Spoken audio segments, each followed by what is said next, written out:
from Ictc. She's going to take it away. Go ahead, Ictc.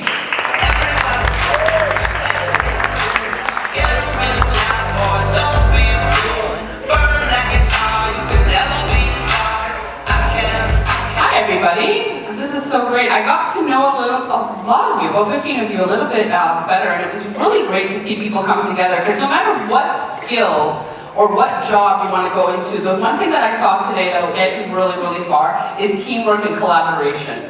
And I saw that in spades at our activity today. Let me tell you first a little bit about Ictc, because nobody ever knows what that is.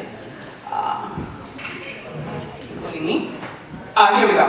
So we're the Information Communications Technology Council. The easiest way to explain it is we've got two sides. One is research and policy. So we've got a lot of researchers on our team that go out to look at the labor market, specifically in the information communications and technology fields, and come up with what the labor demands are and so forth. And then we've got a talent side. And on the talent side, we have we develop programs in order to meet those challenges and those gaps that we identify. So for example, when we look at cybersecurity, like Kyle was talking about,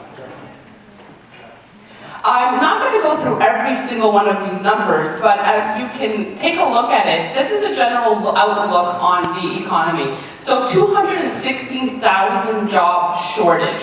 So this is looking at what are people taking today in colleges and universities, where are they going to come out, and what's the job market doing, what's changing. Right now we're expecting a gap of 216,000 unless we can increase that pipeline that goes into those sectors.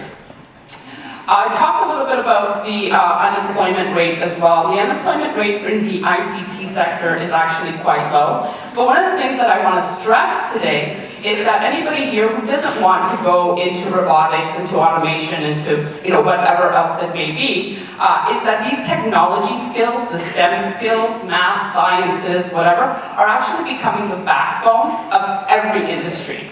So those of you who are maybe more inclined to be outdoorsy or be into sports, there's digitization and technology that's in that. Those of you who are looking at, so we have a program on dance and technology, that is also a thing that's going on.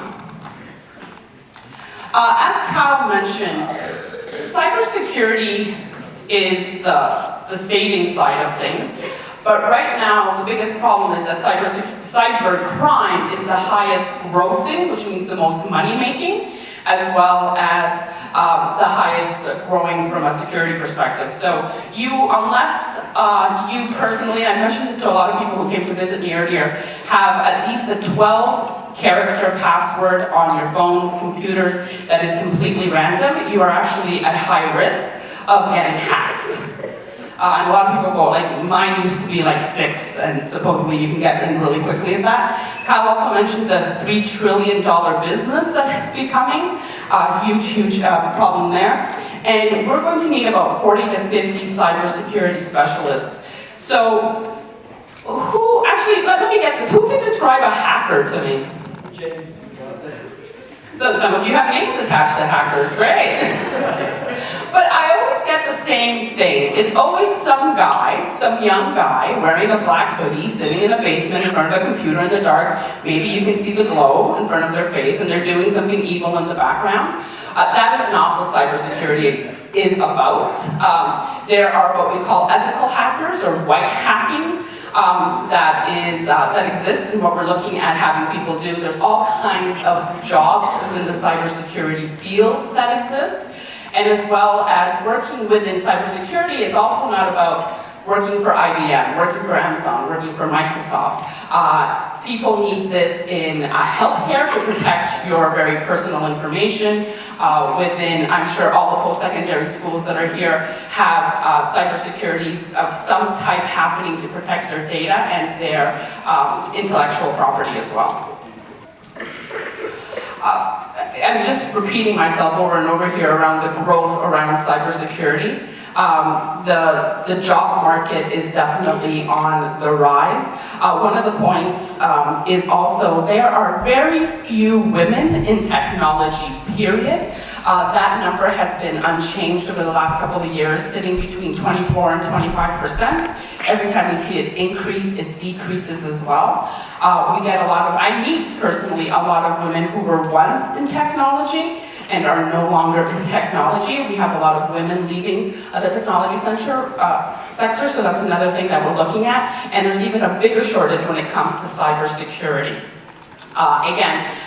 Women tend to be, and again, very big generalization, the helpers, the ones who want to be teachers, be nurses, do arts, do something that's going to save the world, save the environment, things like that. I just want to say to the women in this room to really take a look at the vast number of careers available, because a lot of times, as we all know, what's available in the media is very male-focused and male-centered, and it doesn't really give you that whole look at what's available that may meet some of your interests. And what's interesting is that I had 3 girls participate in our cyber challenge, which was 20% of the participants.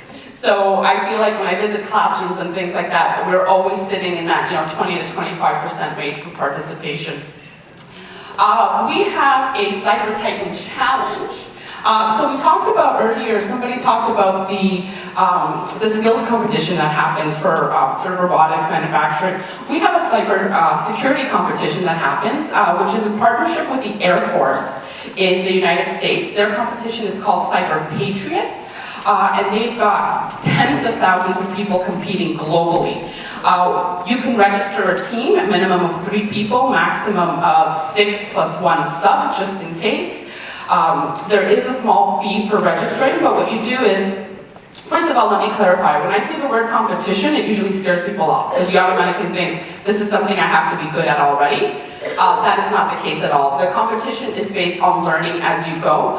So you do need a mentor, which is a teacher, could be a volunteer parent, to take you through. You go through some competitions that get progressively harder, and you learn as you go along. You get scored at the US level, and then what Ictc does is we take the top 10 teams from across Canada, bring them from an all-expense-paid trip to Ottawa in order to compete for 2 days, and there somebody is named Cyber Titan. That competition just happened on May 14th and 15th. We had a team from Earl Haig High School in Toronto take the win, and we also had our first ever all-girls team compete in that session. They're getting quite a bit of publicity, so for you girls in the room who think this might not be for you, look up cybertitan.ca, and we have featured them there as well. I had asked somebody from the winning team, can my winning team please stand up? There you are. Can you come down? Come down. So we went into the other room and we gave them very little instruction, really. It was, well, here's Justin Trudeau's computer. You need to secure it. He was in violation of quite a few things. I know there was one more, but okay, I'll take it. Okay. So can you just give everybody your name? My name's Aiden. Sure. And had you ever done anything like this? Have you ever secured a computer before? No. I had no idea what we were doing. I was like, well, not like that. I had no idea what we were doing before. How many points did you get? 15. So that's 15 out of 20. This is usually a 3-hour competition. They did this in 1 hour. Right? So yeah, give them a round of applause. What's one thing you learned that you think you can take away with you? Justin Trudeau has Trump's phone number. That was the secret file. Yeah. How to set up a firewall. Just some computer like basic skills that it's not as common that you would want to know, but after doing the competition, there's some things with computers that I didn't know. Absolutely. So again, we gave them very how much instruction did you get ahead of time? So how did you figure it out? I just do. He knows a lot about this stuff. I basically just look through lists of files and just like, hey, try that one. Random buttons. You know what though? But this is exactly what it is. It's about learning through trial, right?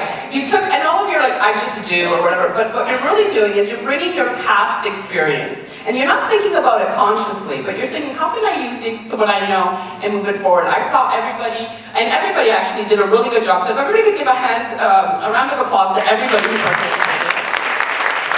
Yeah. Excellent work. For those of you who didn't close to 15 points. This is rare to happen. Usually the people who get 15 points actually do make very good Cyber Titan teams and go on to do very well in competition, so this is not the norm. But I don't think anybody got 0 points except those who had some technical issues. So definitely, the point that I want to just bring across is that cybersecurity and data protection, even if you're not looking at it as a career choice, definitely something you should pay attention to, just to protect your own computers. You are very likely to be hacked, and it's not about will I be hacked, it's about when will I be hacked. So make sure that you are prepared, and I was giving away webcam covers earlier. I have some more if anybody wants one. But that's it. Any last final words? I'm pretty he's so confident. It's a lot of fun. Try it. And Raptor 4, we can't leave today without making some calls to the Raptors. I do have, visit cybertitan.ca has a lot of information. If any of you teachers in the room are interested in hearing more about what it takes to form a team, again, the time commitment is minimum, the equipment is minimum as well, definitely please come talk to me or visit our website. Thank you very much.